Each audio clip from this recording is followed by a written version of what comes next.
दुनिया के पहले ओम आकार के मंदिर का राजस्थान में उद्घाटन किया गया। प्रतिष्ठित ओम आकार में डिज़ाइन किए गए दुनिया के पहले मंदिर का उद्घाटन राजस्थान के पाली जिले के जादन गांव में किया गया है। 250 एकड़ में फैली इस आर्किटेक्चरल मास्टरपीस न केवल टूरिस्ट को आकर्षित करने की उम्मीद है, बल्कि अंतरिक्ष से दिखाई देने वाली एक इम्प्रेसिव विजुअल प्रेजेंस भी होगी। सऊदी अरब ने मिस यूनिवर्स प्रतियोगिता के लिए पहले कंटेस्टेंट भेजी। सऊदी अरब की 27 वर्षीय मॉडल और इन्फ्लुएंसर रूमी अलकातानी ने इंस्टाग्राम पर घोषणा की कि वो मिस यूनिवर्स प्रतियोगिता में देश से पहले पार्टिसिपेंट होंगी।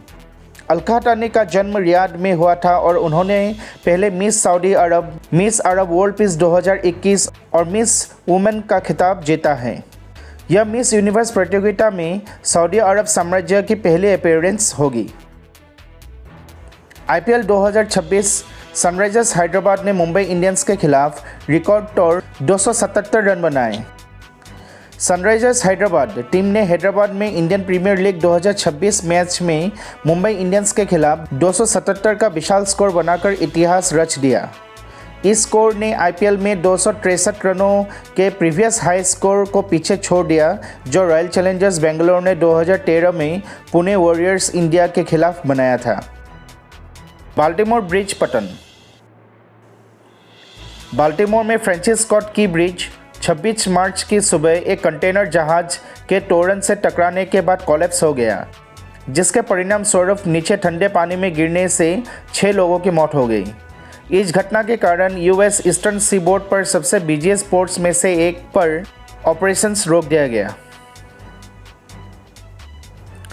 व्लादिमीर पुतिन ने रूसी चुनाव में 6 साल का एक और कार्यकाल हासिल किया। प्रारंभिक परिणामों के अनुसार रूसी राष्ट्रपति व्लादिमीर पुतिन ने हालिया चुनाव में 76.1% वोट की भारी बढ़त के साथ जीत हासिल की। यह जीत रूसी राजनीति में पुतिन के कंटिन्यूड डोमिनेंस का प्रतीक है। अब सत्ता में उनका कार्यकाल कुल 26 वर्षों तक बढ़ गया है। नुमलीगढ़ रिफाइनरी ने बांग्लादेश में पहला विदेशी कार्यालय खोला। भारत की नुमलीगढ़ रिफाइनरी लिमिटेड ने ढाका, बांग्लादेश में अपना पहला विदेशी कार्यालय खोला है, जो इंटरनेशनल एक्सपांसन और स्ट्रॉन्गर रीजनल टाइज के प्रति अपनी कमिटमेंट का संकेत देता है। पाइपलाइन को एक MMTPA हाई स्पीड डीजल की क्षमता के साथ बांग्लादेश को पेट्रोलियम उत्पादों की आपूर्ति करने के लिए डिज़ाइन किया गया है। पाइपलाइन के बांग्लादेश वाले हिस्से का निर्माण अनुमानित लागत 285 करोड़ रुपए से अधिक है, जिसे भारत सरकार के अनुदान से फंड किया गया है। PM मोदी ने आसाम के जोरहाट में अहोम जनरल लसित बरफुकन का ब्रॉन्ज स्टैचू का अनावरण किया।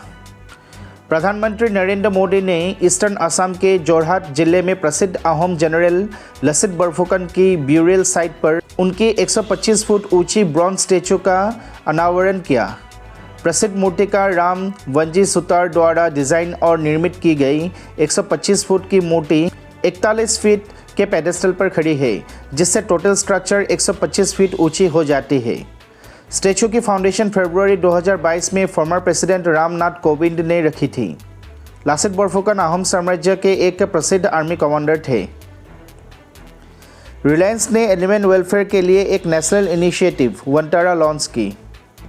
रिलायंस इंडस्ट्री और रिलायंस फाउंडेशन ने एक बोल्ड इनिशिएटिव वनटारा शुरू की है, जो ज़रूरतमंद जानवरों को बचाव, ट्रीटमेंट, देखभाल और रिहेबिलिटेशन के लिए समर्पित है। इस एम्बिशियस प्रोग्राम का नेतृत्व अनंत अंबानी कर रहे हैं।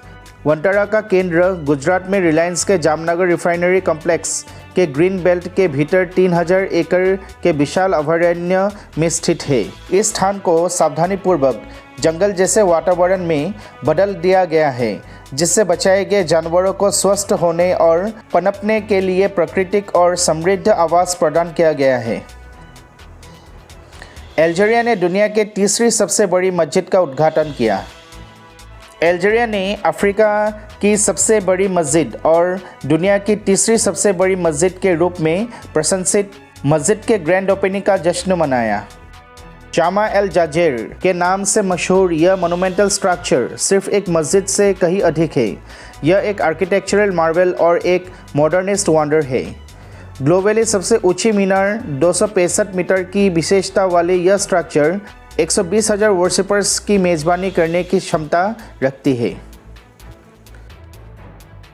सऊदी अरब की पहली luxury train dream of the desert सबसे पहले मिडिल ईस्ट में लॉन्च होगी। सऊदी अरब अपनी पहली लग्जरी ट्रेन शुरू करने की तैयारी कर रहे हैं जिसका नाम ड्रीम ऑफ द डेजर्ट है। यह मिडिल ईस्ट की पहली लग्जरी ट्रेन होगी जो यात्रियों को सऊदी अरब की यात्रा की पेशकश करेगी। 800 मील की यात्रा सऊदी अरब और राजधानी रियाद से शुरू होगी और उत्तर पश्चिम में जॉर्डन की सीमा की ओर बढ़ेगी। लग्जरी और कल्चरल इमर्सन के अपने वादे के साथ यह नया वेंचर अपने आप में एक क्लासिक बनने की स्थिति में है। 2025 में ट्रेन की पहली सवारी के लिए रिजर्वेशन इसके प्लान्ड लॉन्च से पहले 2026 के अंत तक खुल जाएगा। सऊदी अरब डिप्लोमेट्स के लिए पहला अल्कोहल स्टोर खोलेगा। एक अभूतपूर्व कदम के तहत सऊदी अरब विशेष रूप से डिप्लोमेट्स के लिए अपना पहला अल्कोहल स्टोर खोलने की तैयारी कर रहा है। यह सिग्निफिकेंट डेवलपमेंट शराब के प्रति राज्य के दृष्टिकोण में एक उल्लेखनीय बदलाव का रिप्रेजेंट करता है जिसे ट्रेडिशनली इस्लामिक लॉ की स्ट्रिक्ट इंटरप्रिटेशन के तहत बैन किया गया था। हिस्ट्रिकली सऊदी अरब ने शराब की बिक्री और कंजम्पशन पर सख्त प्रतिबंध लागू किया है। यह नीति उन कंजर्वेटिव रिलीजियस प्रिंसिपल्स के अनुरूप है जो राज्य में जीवन के कई पहलुओं को नियंत्रित करता है। इस इनिशिएटिव को किंगडम में रहने वाले फॉरेन डिप्लोमेट्स की लाइफस्टाइल्स को समायोजित करने, इससे अंतर्राष्ट्रीय संबंधों के लिए एक अधिक हॉस्पिटेबल एनवायरनमेंट बनाने की दिशा में एक कदम के रूप में देखा जाता है। IICF अयोध्या में मस्जिद मोहम्मद बिन अब्दुल्ला मस्जिद का निर्माण करेगा। एक सिग्निफिकेंट डेवलपमेंट ने Indo Islamic cultural foundation IICF ने इस मई से अयोध्या में एक भव्य मस्जिद का निर्माण शुरू करने की घोषणा की है। पैगंबर मोहम्मद के नाम पर मस्जिद का नाम मस्जिद मोहम्मद बिन अब्दुल्ला रखा गया, जिसका उद्देश्य धार्मिक मतभेदों के ऊपर उठकर लोगों के बीच एकता और सद्भावना को बढ़ावा देना है।